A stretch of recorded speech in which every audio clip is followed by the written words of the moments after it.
인자하신 하나님, 죄 안에 있어 죽을 수밖에 없는 저희들이지만 그런 우리들에게 구원을 베풀어 주신 그 은혜를 찬양합니다. 저희들에게 은혜의 날을 계수하게 하시고 복음으로 인도하시니 감사합니다.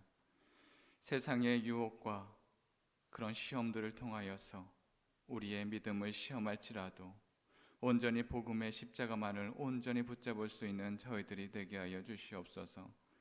주님의 말씀을 듣고 예배하며 이 시간을 통하여 하나님께 나아갈 때에 하나님의 은혜와 사랑을 경험하게 하시고 크신 주님의 계획을 바라보게 하옵소서. 감사드리며 우리 주 예수 그리스도 이름으로 기도드립니다. 아멘. 아멘. 하나님이 주시는 오늘의 말씀은 사무엘상 4장 12절로 22절 말씀입니다.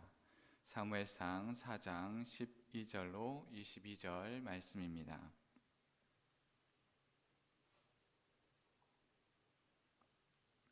사무엘상 4장 12절로 22절 말씀을 한 절씩 교독할 때에 제가 먼저 12절 말씀 봉독해 드립니다. 당일에 어떤 베냐민 사람이 진영에서 달려나와 자기의 옷을 찢고 자기의 머리에 티끌을 덮어쓰고 실로에 이르니라.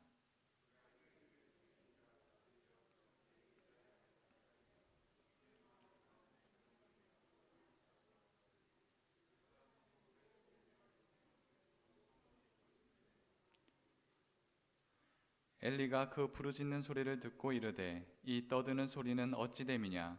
그 사람이 빨리 가서 엘리에게 말하니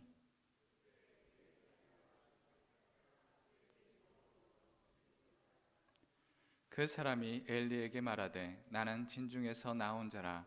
내가 오늘 진중에서 도망하여 왔나이다.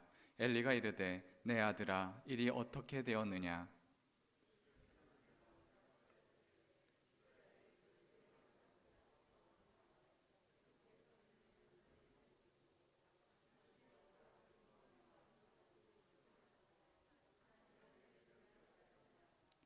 하나님의 괴를 말할 때에 엘리가 자기 의자에서 뒤로 넘어져 문 곁에서 목이 부러져 죽었으니 나이가 많고 비대한 까닭이라. 그가 이스라엘의 사사가 된 지 40년이었더라.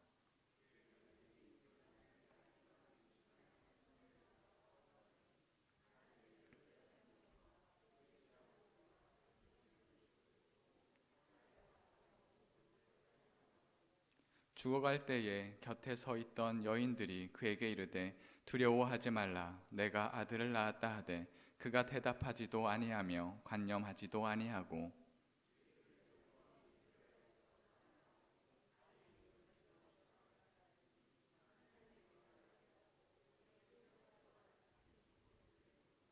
함께합니다. 또 이르기를 하나님의 괴를 빼앗겼으므로 영광이 이스라엘에서 떠났다 하였더라. 아멘. 아멘. 주님의 말씀을 사모하며 모인 여러분을 환영합니다. 우리의 인생에 주님의 말씀이 등대가 되어서 주님만을 바라보며 살아갈 수 있는 저희들이 되기를 주님의 이름으로 축원합니다. 우리에게 지혜를 주는 속담들이 있습니다. 쥐구멍에도 볕들 날이 있다. 또한 하늘이 무너져도 솟아날 구멍이 있다. 이는 우리에게 절망적인 상황 속에서도 여전히 희망이 있음을 우리의 선조들은 속담을 통하여서 우리에게 전해주고 있습니다. 어떠한 상황 속에서도 포기하지 않고 자신의 위치에서 꿋꿋이 살아간다면 또 다른 일이 있을 것이다. 더 좋은 일이 있을 것이다. 우리에게 전하고 있습니다. 또한 지난 카타르 월드컵에서도 우리는 조별리그를 보면서 우리 선수들이 저렇게 열심히 뛰는 것을 보니 우리는 그 속에서 기적을 바라보게 됩니다. 거기에서 우리에게 하나의 메시지를 주었는데 그 메시지는 꺾이지 않는 마음이라는 메시지를 주면서 포기하지 않을 때에 그 자그마한 그 기적과 같은 그런 곳에서도 그런 기적들이 실제로 우리는 얻을 수 있다라는 것들을 우리 선수들은 보여주었습니다. 포기하지 않는 자에게 기회는 오고 열심을 다하는 자들에게는 보상과 그거에 따른 보답이 이루어집니다. 우리는 어떠한 보상과 보답을 바라보면서 살아가고 있습니까?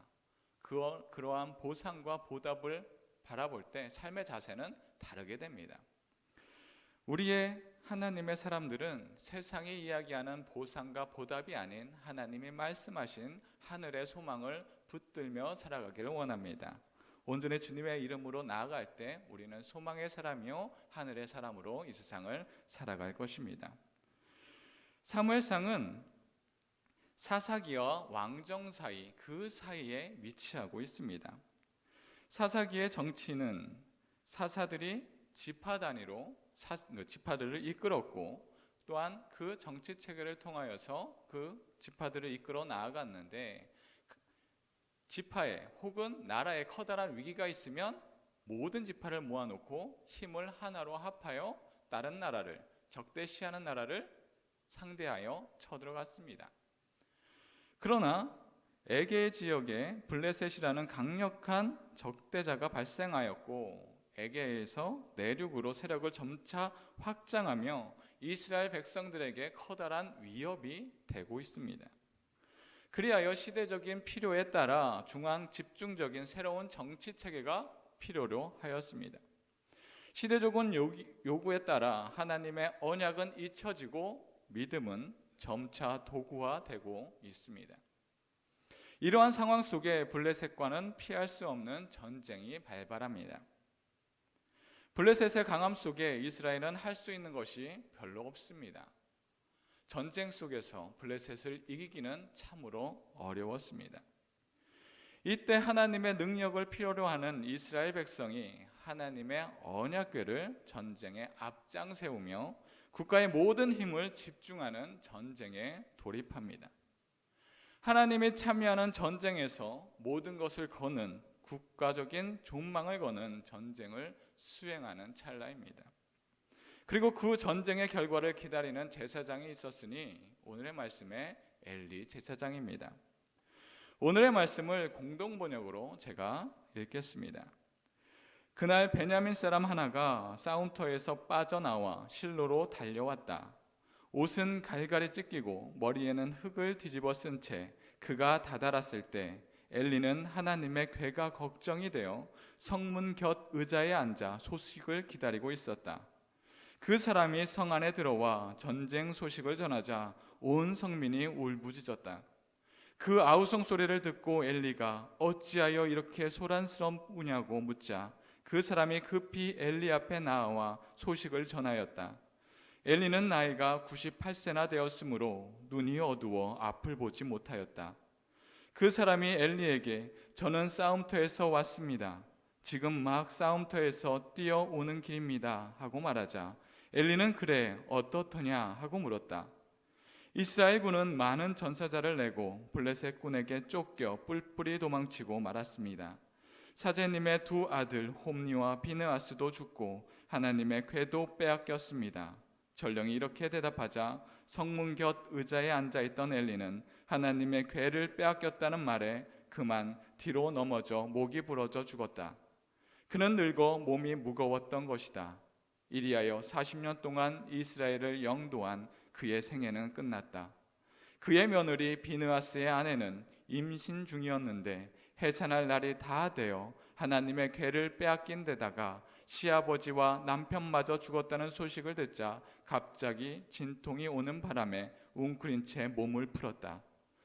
그 여인이 숨을 거두려 할 때 시중을 들던 여자들이 염려 말아요 아들이요 하고 알렸으나 그 말은 들은 채도 않고 대꾸도 없이 다만 영광이 이스라엘을 떠났구나 하고 중얼거렸다.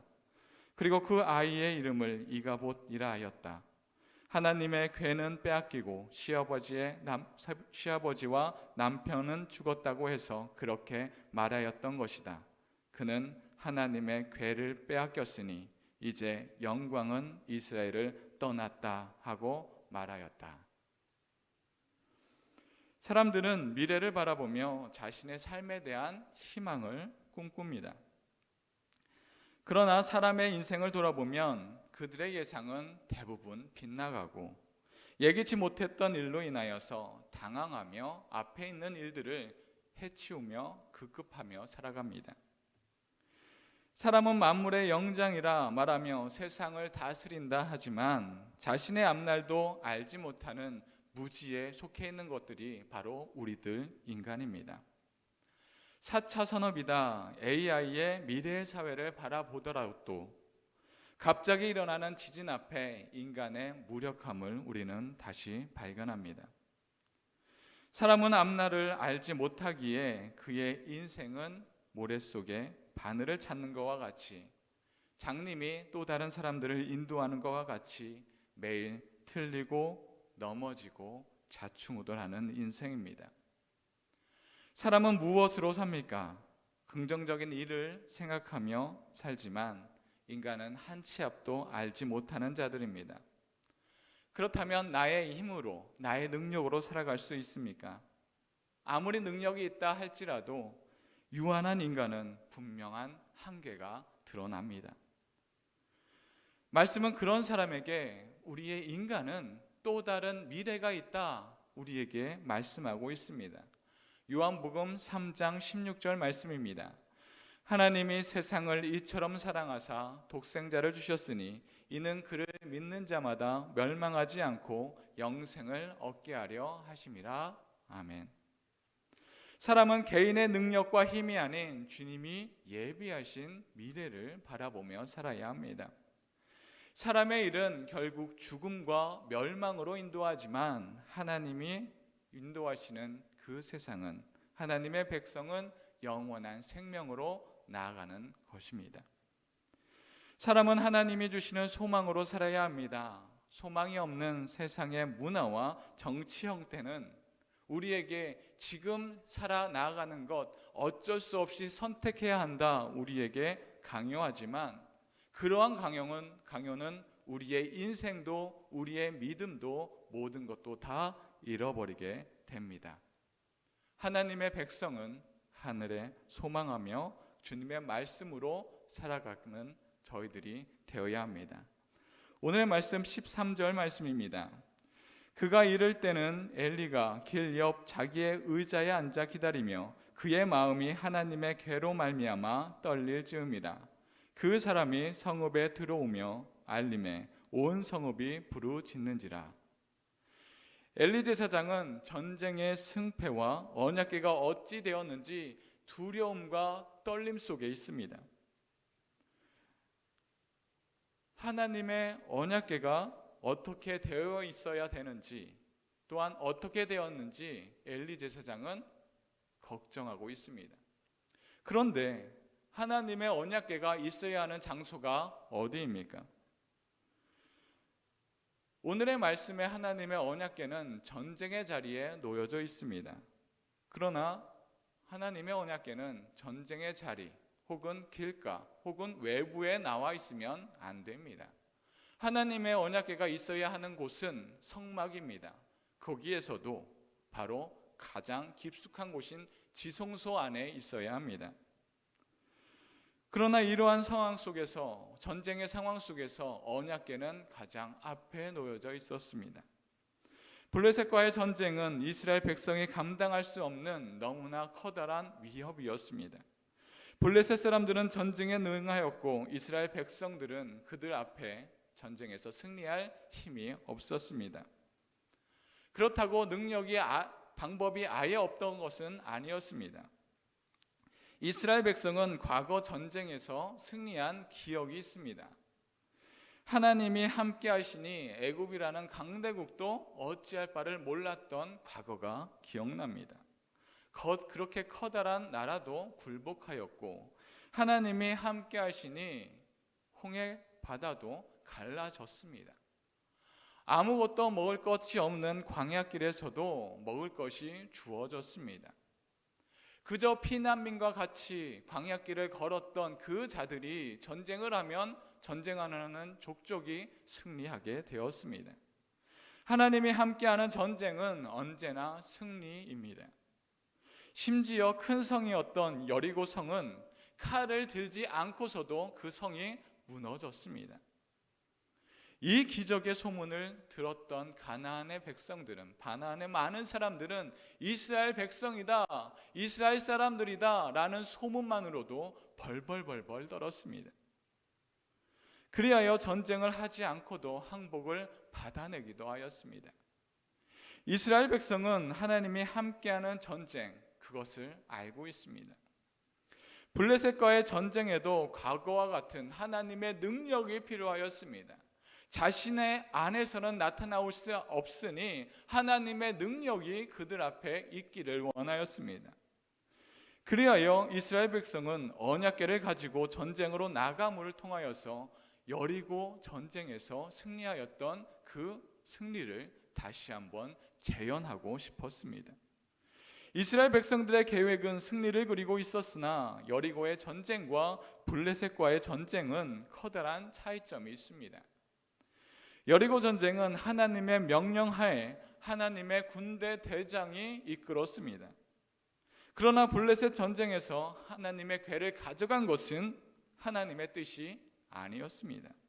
아니, 오히려 하지 말아야 하는 일을 사람들의 전쟁의 필요에 따라 언약궤를 끌고 나아간 것입니다. 하나님이 원하시지 않은 전쟁, 아니 사람이 하나님의 능력이 필요로 하여서 억지로 끌고 나간 전쟁인 것입니다. 결국 하나님을 협박하여 언약궤를 가지고 나가 하나님의 언약궤를 승리의 부적과 같이 사용한 것입니다. 하나님께 묻지 않았으며 간구하지도 않았습니다. 오직 이들에게 필요한 건 하나님의 능력일 뿐입니다. 혹여 우리도 이와 같은 마음으로 주님을 믿고 있지는 않습니까? 하나님께 묻지도 않고 하나님의 뜻을 간구하지도 않지만 나의 일과 계획 속에 하나님의 능력이 이루어져 나가기를 원하고 있지는 않습니까? 하나님의 일은 주님의 뜻대로 이루어집니다. 나의 뜻이 아닌 하나님의 뜻을 간구할 수 있는 저희들이 되기를 원합니다. 이스라엘 백성은 하나님의 뜻과는 상관없이 하나님의 능력이 있으면 그것으로 족하는 인생들입니다.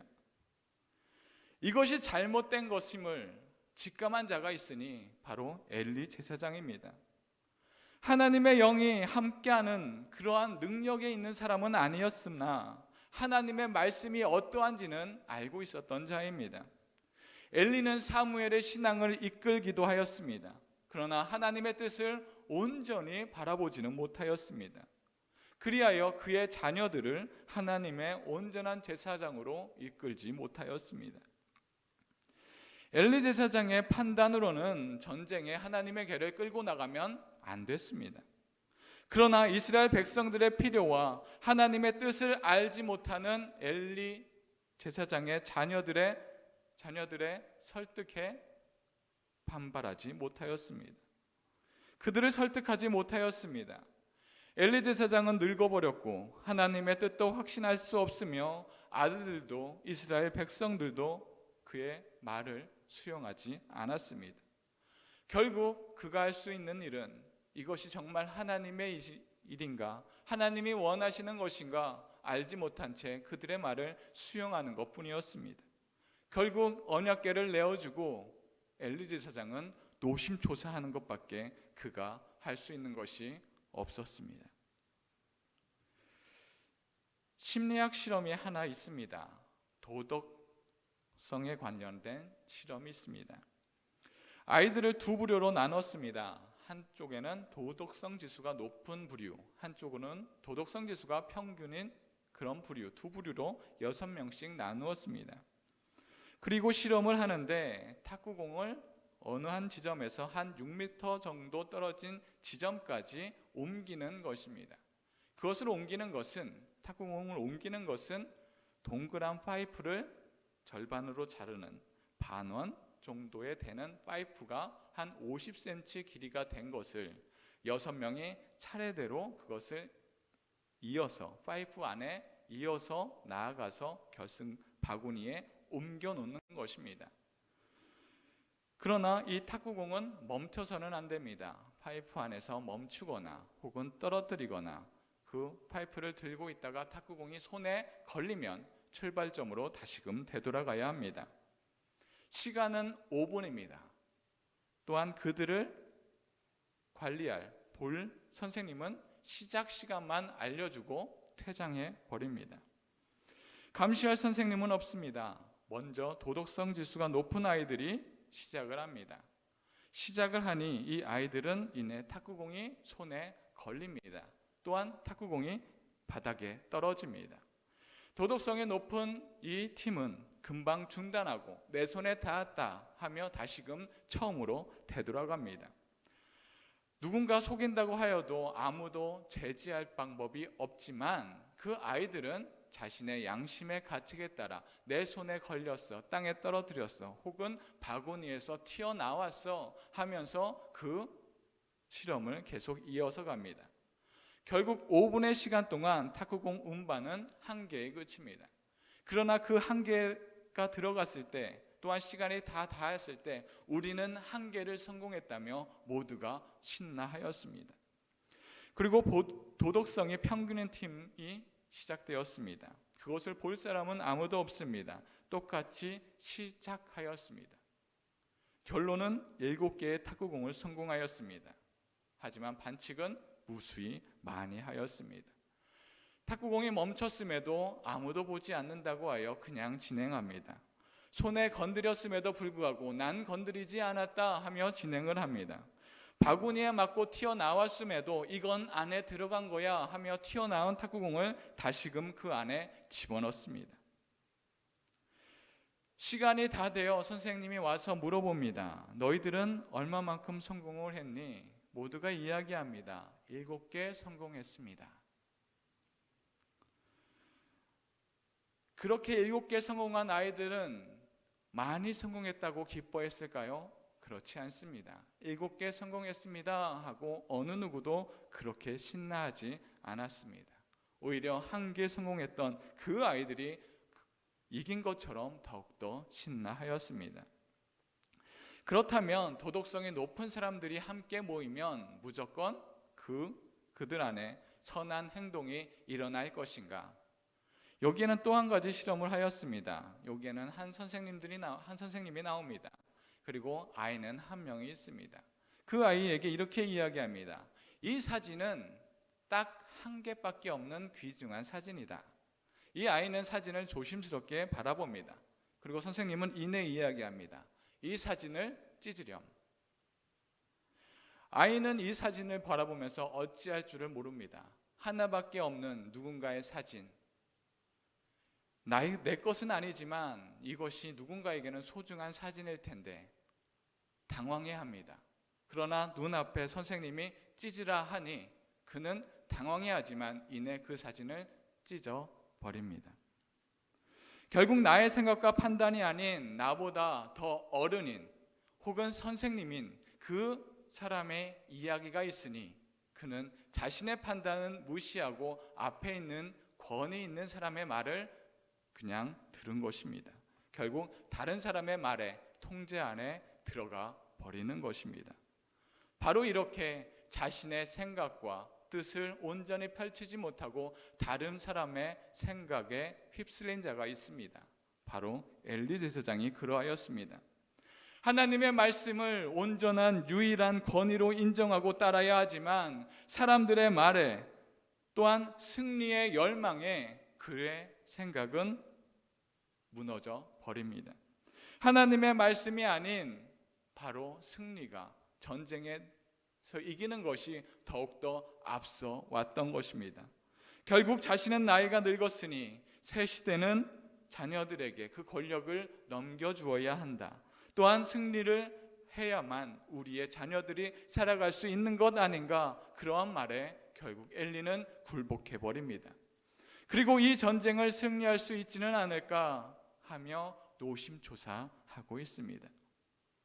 제사장이 가장 먼저 구해야 할 것은 무엇입니까? 전쟁의 승리가 아닌 하나님의 뜻이 무엇인가 하는 것입니다. 하나님의 말씀이 무엇을 말씀하고 있는가, 그것이 제사장이 간구해야 하는 것입니다.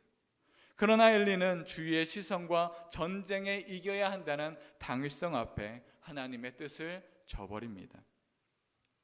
그의 배는 마시는 것으로 채워서 몸은 비대해 줄지는 모르나 하나님의 뜻을 온전히 바라보지 못하여 의자에서 넘어져 쓰러져 죽게 됩니다. 또한 여기에 또 한 가지 비극이 있습니다. 말씀 19절에서 21절 말씀입니다. 그의 며느리인 비느하스의 아내가 임신하여 해산 때가 가까웠더니 하나님의 궤를 빼앗긴 것과 그의 시아버지와 남편이 죽은 소식을 듣고 갑자기 아파서 몸을 구부려 해산하고 죽어갈 때에 곁에 서 있던 여인들이 그에게 이르되 두려워하지 말라, 내가 아들을 낳았다 하되 그가 대답하지도 아니하며 관념하지도 아니하고 이르기를 영광이 이스라엘에서 떠났다 하고 아이 이름을 이가봇이라 하였으니 하나님의 궤가 빼앗겼고 그의 시아버지와 남편이 죽었기 때문이며.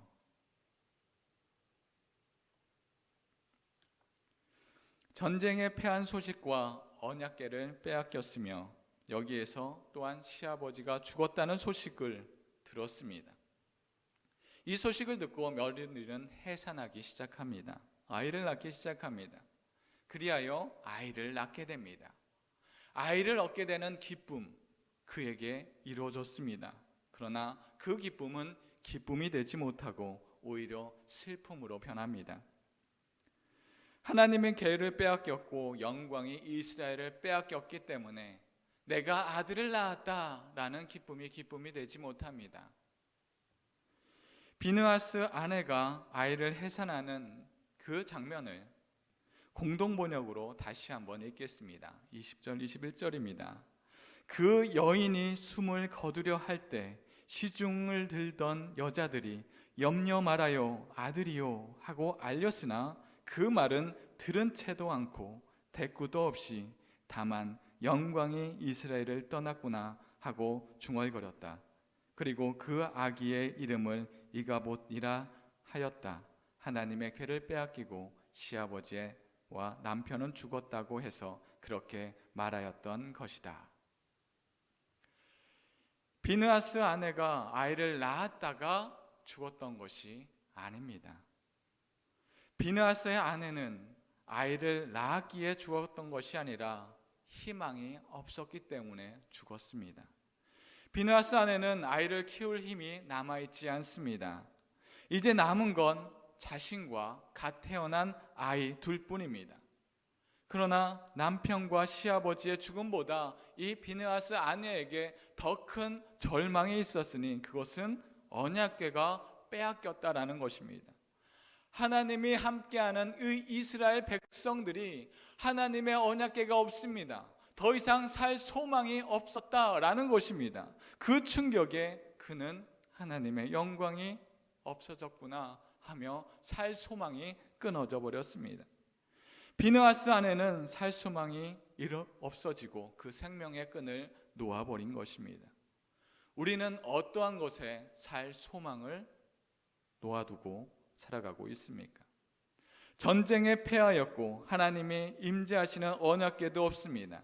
이제 이스라엘은 절망과 괴로움만 남았습니다. 그러나 우리는 여기에서 더욱 집중할 것은 하나님의 영광이 언제 떠나느냐입니다. 엘리 제사장과 제사장의 며느리는 전쟁에서 언약궤를 빼앗기자 죽게 되었습니다. 그러나 사사기를 보면 이스라엘 백성에게 언약궤는 있었으나 하나님의 영광이 없는 삶을 살고 있었습니다. 사사기 20장 12절 13절 말씀입니다. 이스라엘 지파들이 베냐민 온 지파에 사람을 보내어 두루 다니며 이르기를 너희 중에서 생긴 이 악행이 어찌 됨이냐. 그런즉 이제 기브아 사람들 곧 그 불량배들을 우리에게 넘겨주어서 우리가 그들을 죽여 이스라엘 중에서 악을 제거하여 버리게 하라 하나 베냐민 자손이 그들의 형제 이스라엘 자손의 말을 듣지 아니하고. 하나님의 백성이라 하지만 그 하나님의 백성이 자신들의 쾌락을 더욱더 쫓기 시작하였습니다. 그리하여 하나님의 백성이 아니라 자신이 원하는 대로 살아가기 시작합니다. 다른 사람의 아내여도 상관없습니다. 내가 좋으면 그만입니다. 다른 사람을 죽이는 것도 서슴지 않습니다. 그들의 인생에, 그들의 말씀 속에 하나님은 없습니다. 그냥 자신이 원하는 쾌락 속에서 살아가고 있었습니다. 그뿐만이 아닙니다. 그 악을 제하려 하니 베냐민 사람들은 우리의 형제다 하며 다른 지파 사람들에게 반목합니다. 또한 다른 지파 사람들은 어떻습니까? 그 악을 제하는데 제하지 못하는 그 베냐민 사람들을 바라보며 오히려 베냐민 지파를 우리의 지파 속에서 다 지워 없애야 한다라는 생각이 이루게 됩니다. 몇 사람의 악에서부터 점점 커진 그 악은 베냐민 지파로 넘어가고 이스라엘 백성 모든 사람들이 악이 가득하여 서로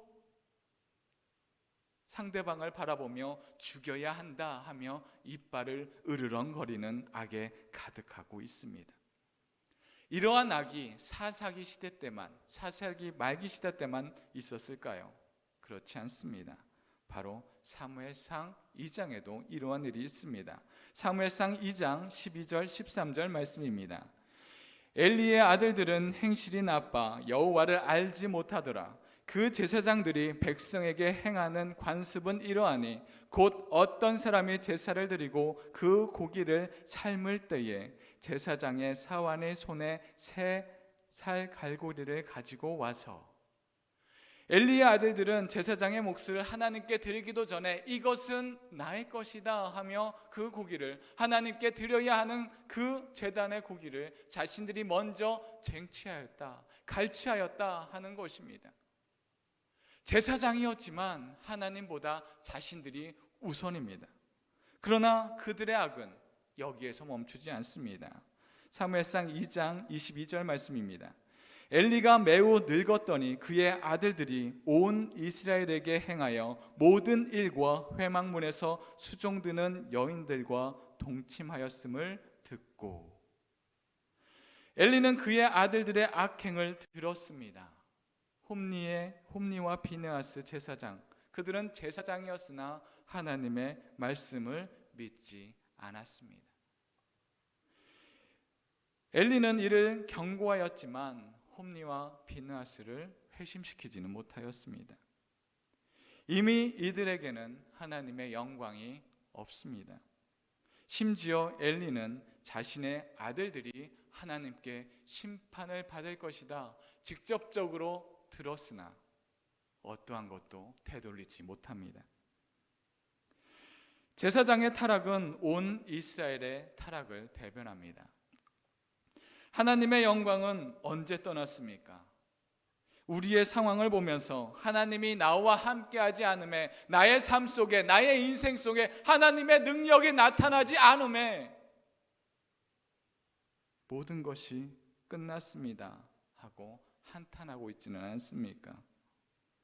그러나 정작 하나님의 영광은 나의 삶 속에 보이지 않은 지 오래되었고 나의 인생의 주권자가 주님이 아닌 내가 되어서 그렇게 살고 있는 것은 아닙니까?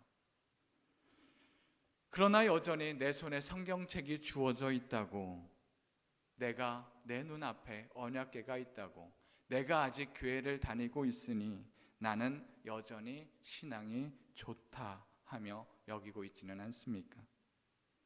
하나님은 신앙이 교만한 자에게서 떠나시고 말씀에 순종한 자에게 임하십니다. 사랑하는 성도 여러분, 하나님은 엘리 제사장과 그의 아들들이 아닌 사무엘을 통하여 새로운 세상의 질서를 세우십니다. 어쩔 수 없는 환경으로 언약궤를 내어놓는 엘리 제사장과 하나님의 온전히 믿지 못하여 타락한 이스라엘 백성들, 그리고 하나님의 영광을 나타내는 신앙의 모양만을 바라보면서 그것이 없어졌다고 살 소망을 모두 놓아버린 비느하스의 아내. 그러나 우리의 산 소망은 눈에 보이는 것이 아닌 하나님의 말씀에 순종한 그 자들을 통하여 이어지고 있습니다. 우리는 어떠한 모습으로 우리의 신앙을 찾아가고 있습니까? 비록 우리 앞에 놓여 있는 환경들이 우리들에게 어려울지라도, 우리의 신앙을 겁박할지라도, 우리의 신앙이 흔들리는 것이 아닌 주님의 말씀을 바라보며 순종함으로 나아갈 때, 우리 눈앞에 전쟁이 있으며 지진이 있을지라도 주님은 우리의 말씀을 통하여서, 주님의 말씀에 순종하는 자를 통하여서 주님의 역사심을 이루어 나가시고 계십니다. 오직 주님의 주시는 말씀에 순종하며 꺾이지 않는 그런 믿음 안에 순종함으로 나아갈 수 있는 저희들이 되기를 주님의 이름으로 축원합니다. 다 같이 기도합니다.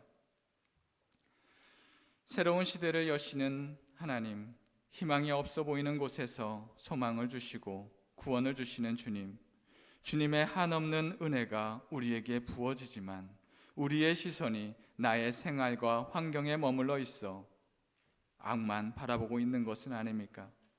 어쩔 수 없음에 눈에 보이는 사람들의 그 시험 속에 믿음을 저버리고 하나님을 바라보지 못하고 있지는 않습니까?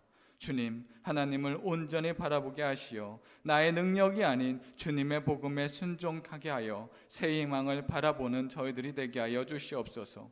희망 없는 곳에 주님의 십자가를 통하여 구원의 사역을 감당케 하는 저희들이 되게 하여 주시옵소서. 감사드리며 예수 그리스도 이름으로 기도드립니다.